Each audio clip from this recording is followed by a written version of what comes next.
আসসালামু আলাইকুম রহমতুল্লাহ। আমাদের হিন্দু ভাই বোনদের প্রতি নমস্কার। আগামী জাতীয় সংসদ নির্বাচনকে সামনে রেখে আমরা আজকে ঝিলিম ইউনিয়নে গণসংযোগ কর্মসূচি গ্রহণ করেছি।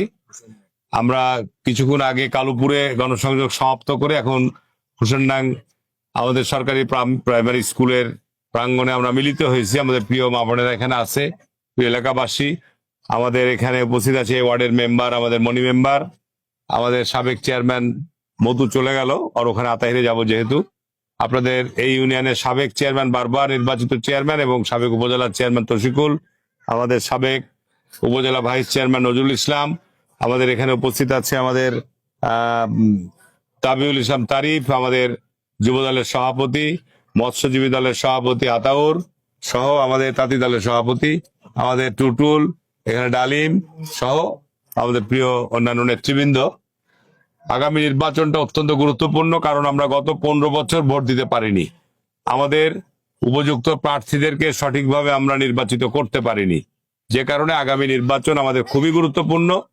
আমি জানি যে এখন আমাদের খুবই কাজের সময়, মাঠে আমাদের কৃষকরা কাজ করছে, ধান কাটছে, ধান মারছে, ধান উঠাচ্ছে, যে কারণে এখানে পুরুষ লোক নাই বললেই চলে, অতিরিক্ত কম। আমাদের মা বোনেরা এখানে উপস্থিত হয়েছে। তো এখন আমরা আবার আসবো ইনশাল্লাহ, তফসিল হোক, তখন এখানে জনসভা করব, তখন কাজের কিছুটাই থাকবে। আমি শুধু সংক্ষেপে দুটো কথা বলবো যে আমি এবার 6 বারের মতো জাতীয় সংসদে নির্বাচন করছি। আমাকে আপনারা অতীতে 5 বার ব্যাপক ভোটে নির্বাচিত করেছেন, তাই না?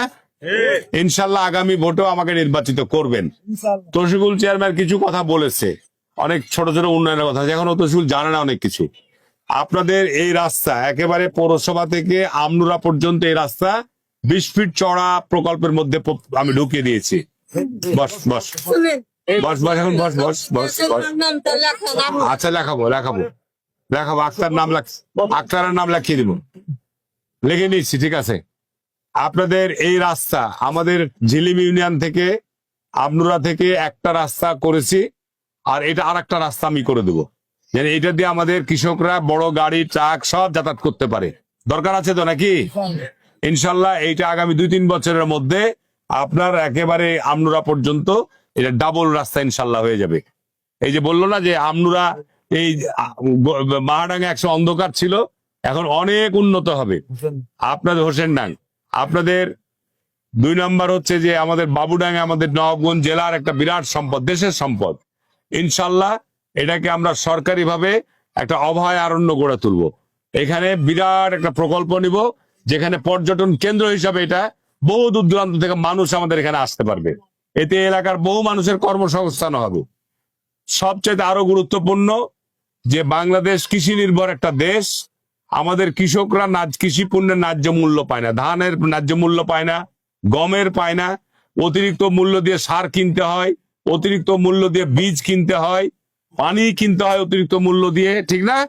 যে কারণে আমরা আমাদের কৃষি পণ্যের দাম পাই না। যখন কৃষি পণ্যের দাম এখানে একটু বাড়ে, তখন ভারত থেকে আমাদের আমদানি হয়ে যায়, যে কারণে কৃষকরা মার খায়। ইনশাল্লাহ আগামী 2 বছরের মধ্যে, বেশি দিন সময় নিব না, 2 বছরের মধ্যে এই অঞ্চলের কৃষকরা অল্প মূল্যে, এখন যে মূল্যে পানি পাচ্ছেন, অল্প মূল্যে পানির ব্যবস্থা করে দেব।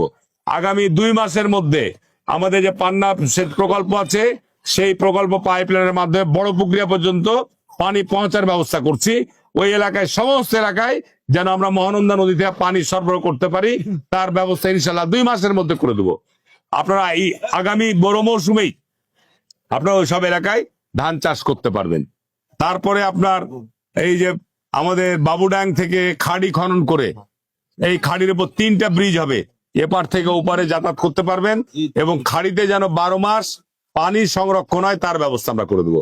আজকে এই এলাকা ছিল এক সময় ঠাটা বরিন, এখানে পানির অভাবে ফসল হতো না, ঠিক না বেঠিক?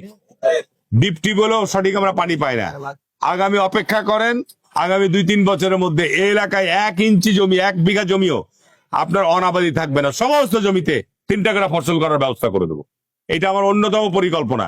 মানুষ 30-40 হাজার বেতনের জন্য কষ্ট করতে কাতার যাচ্ছে, সৌদি আরব যাচ্ছে, 1 বিঘা জমিতে যেন 70-80-100 মণ ধান বা কৃষি পণ্য উৎপাদন হয়, তাহলে পরে আমাদের দরিদ্র পরিবারগুলো আপনার কেউ ওই কাতার আর রোদের দেশে গরমের দেশে যাওয়ার চিন্তা করবে না। বাংলাদেশি কাজ করবে, আমরা বাংলাদেশে উৎপাদন করব, আমরা খাদ্যে স্বয়ংসম্পূর্ণ হব, আমরা খাদ্য বিদেশে রপ্তানি করব। সেই অবস্থা ইনশাল্লাহ করব। আর মা বোনদের যেটা বলতে চাই যে তারেক রহমান ঘোষণা করেছে আগামীতে বিএনপি, আমরা দেশকে নিয়ে ভাবি, ভোট চুরি করে এমপি হতে চাই না, ভোট নিয়ে আমি এমপি হতে চাই, ঠিক আছে না? ভোট চুরি করে এমপি হব না, আপনারা আপনাদের ভোটে এমপি হবে ইনশাল্লাহ। আর এমপি হলে তারেক রহমান এখানে ঘোষণা দিয়েছে যে মহিলাদেরকে ফ্যামিলি কার্ড করে দিবেন উনি। একটা ফ্যামিলি কার্ডে প্রতি কার্ডে 2,500 টাকার আপনারা ওই কার্ডে টাকা পাবেন। 2,500 টাকা মূল্যের চাল, গম, চাল, আটা, চিনি, তেল, লবণ, মরিচ, মশলা, যা যা প্রয়োজনীয় জিনিস আপনাদের যেটা যখন প্রয়োজন হবে ওই কার্ড দোকানে যাবেন, ওই কার্ড দিয়ে আপনার জিনিস কিনতে পারবেন। ডিজিটাল কার্ড তারেক রহমান করে দিবে প্রত্যেকটা মহিলা পরিবারগুলোকে ইনশাল্লাহ। আর কৃষকদেরকে ফার্মার্স কার্ড, এই যে আপনাদের জেলার আহ্বায়ক কৃষক দলের, তাহলে ইউনিয়নে এখানে এসে দেখছি এলজিপিএস থেকে স্কুলের চেয়ার দিয়েছে। আমার তো মনে হয় এই ইউনিয়নে আমাদের কোনো কৃষক ফার্মার্স কার্ড থেকে বাকি থাকবে না ইনশাল্লাহ। তাহলে এটা কৃষি নির্ভর ইউনিয়ন, এই ইউনিয়নের সবচাইতে কৃষিযোগ্য জমির পরিমাণ বেশি। এই ইউনিয়নে যারা জমির মালিক, জমি চাষাবাদ করে, তারাকে আমরা কৃষি কার্ড করে দেব, যেন তারা প্রতি বছর ন্যায্য মূল্য কার্ডের বিনিময়ে সার, বীজ, কীটনাশক এগুলো তারা কিনতে পারে, ঠিক আছে? বক্তব্য বাড়াবো না, যেহেতু আজকে আমরা সারাদিন এই ইউনিয়নে গণসংযোগ করব। এখানে মনি খুব জোর গলায় বলেছে যে ইনশাল্লাহ আমার রক্ত দিয়ে হলো, জীবন দিয়ে হলো, এই সেন্টারে আমরা বিপুল ভোটে ধানের শীষকে বিজয়ী করব, ঠিক আছে না? তাহলে মনিকে আপনারা সবাই সহযোগিতা তো করতে হবে নাকি? মনিকে সাহায্য করবেন, তাহলে না মনি আপনার এই কেন্দ্রে বিপুল ভোট, রক্ত দিতে হবে না, জীবনও দিতে হবে না, কাজ করলে ইনশাল্লাহ আমরা বিজয় লাভ করব। আমরা যে কাজ করতে চাই, জনগণের সেবা করতে চাই, এটা যদি জনগণের কাছে পৌঁছে দিতে পারি, আমরা জামাতে ইসলামের মতো ভাওতা দিব না যে জামাতে ইসলামকে ভোট দিলেই আপনার জান্নাত পাওয়া যাবে। এটা কি কথাটা ঠিক? ওরা কইছে রোজাও করা লাগবে না, রজও লাগবে না, হজও লাগবে না, নামাজও লাগবে না, জাকাত দিতে হবে না, নাকি জামাত ইসলামকে ভোট দিলে নাকি সব জান্নাত পেয়ে যাবো। এটা কথা হলো? এই যে ভাওতা মানুষকে মিথ্যা কথা বলছে, বলছে ইসলামী দলকে ভোট দেওয়া এটা ওই সব ফরজ কাজের চেয়ে বড় ফরজ কাজ। এত ভণ্ড, এত ভণ্ড। 71 সালে এদেশের মুক্তিযোদ্ধাদেরকে হত্যা করেছে, মুক্তিযোদ্ধাদের বাড়ি ঘরে আগুন দিয়েছে, এদেশের মা বোনদেরকে পাকিস্তানিদের ক্যাম্পে পৌঁছে দিয়েছে।